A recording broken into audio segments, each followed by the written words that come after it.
भारत ने 1971 में बांग्लादेश की आजादी में सहयोग किया। भारत के वीर सैनिकों ने अपने प्राणों की आहुति दी और 13 दिन के पराक्रमी युद्ध में जीत हासिल करने के बाद भारतीय सेना वापस लौट गई। 1 इंच जमीन का लालच नहीं किया। आप सोचेंगे कि कोई भी देश अगर किसी और के लिए ऐसा करता है तो उन्हें तो आजीवन दोस्त होना चाहिए।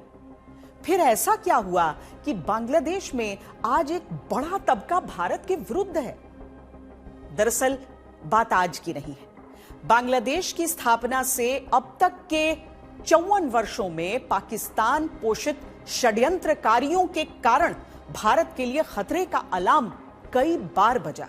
अल्पसंख्यकों के खिलाफ नफरत, भारत के खिलाफ नफरत, भारत से जुड़ी विरासतों से नफरत, ये सब उसी बांग्लादेश में हो रहा है जिसकी मरती हुई सांसों को भारत ने आजादी का जीवनदान दिलाया था, स्वतंत्र पहचान दिलाई थी, जिसे भारत के वीर जवानों ने अपनी कुर्बानियां देकर एक देश के रूप में स्थापित किया था। और अब ये वही बांग्लादेश है जहां सत्ता के खेल में भारत के खिलाफ लगातार उकसाने वाली हरकतों को हवा दी जा रही है। बहुत चिंता की बात है। किसी भी सरकार में अगर कोई लिंचिंग होती है, उसके लिए सरकार जिम्मेदार होती है।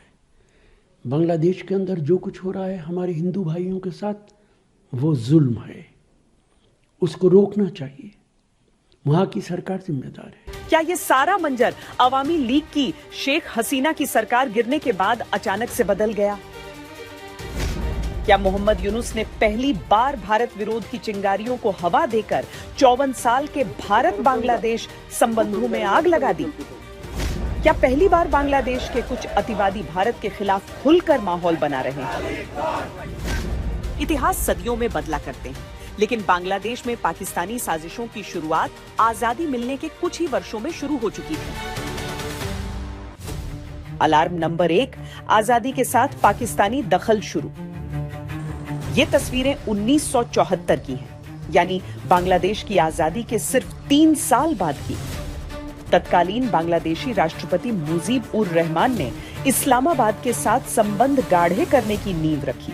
शेख मुजीब ने भुट्टो का ऐसा भव्य स्वागत किया जो कुछ दिन पहले ढाका में भारत के तत्कालीन राष्ट्रपति वीवी गिरी के स्वागत से कई गुना शानदार था। शेख मुजीबुर रहमान ने जो पाकिस्तानी प्राइम मिनिस्टर का या इंडियन प्राइम मिनिस्टर का कैसे, प्रेसिडेंट का किस तरह से स्वागत किया या किया, ये सब हिस्ट्री की बातें हैं। At the end of the day वो जब तक शेख मुजीबुर रहमान थे वो चाहते थे कि भाई पाकिस्तान के साथ भी रीजनेबल रिलेशनशिप रहे, और ये, लेकिन वो तो थोड़े दिनों के अंदर ही उनको ख़त्म कर दिया गया, जैसे सबको मालूम है हमें। तो मैं ये समझता हूँ कि आज की डेट में भारत खिलाफ जो है एक बहुत बड़ा साजिश है, और उस साजिश में काफ़ी बड़ी ताकतें लगी हुई हैं।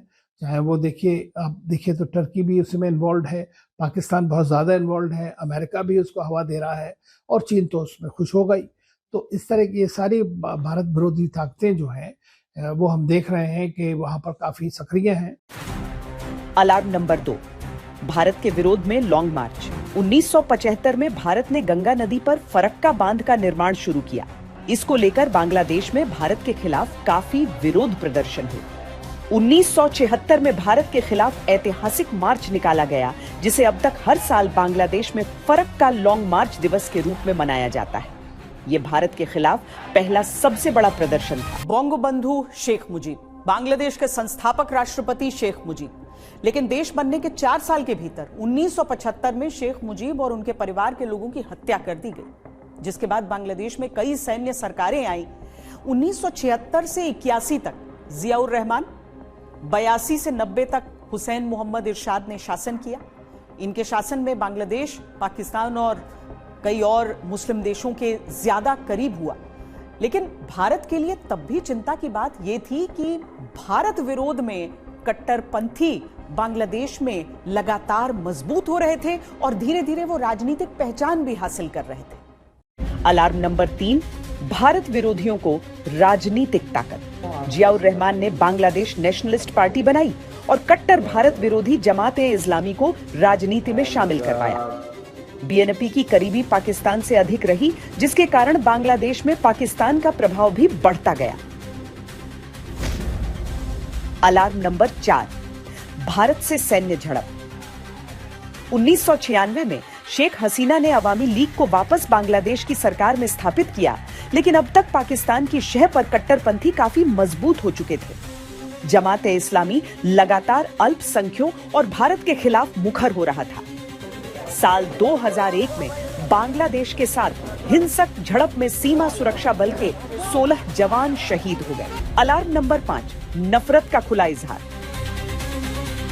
बात खेल की थी, लेकिन भारत के लोकप्रिय खिलाड़ी की ऐसी तस्वीर भारत के प्रति कट्टरपंथियों की नफरत की तस्वीर बनकर सामने आई। भारत में बांग्लादेश के खिलाफ कड़ी प्रतिक्रियाएं भी हुई। अलार्म नंबर 6, बांग्लादेश में कट्टरपंथियों का उत्पात।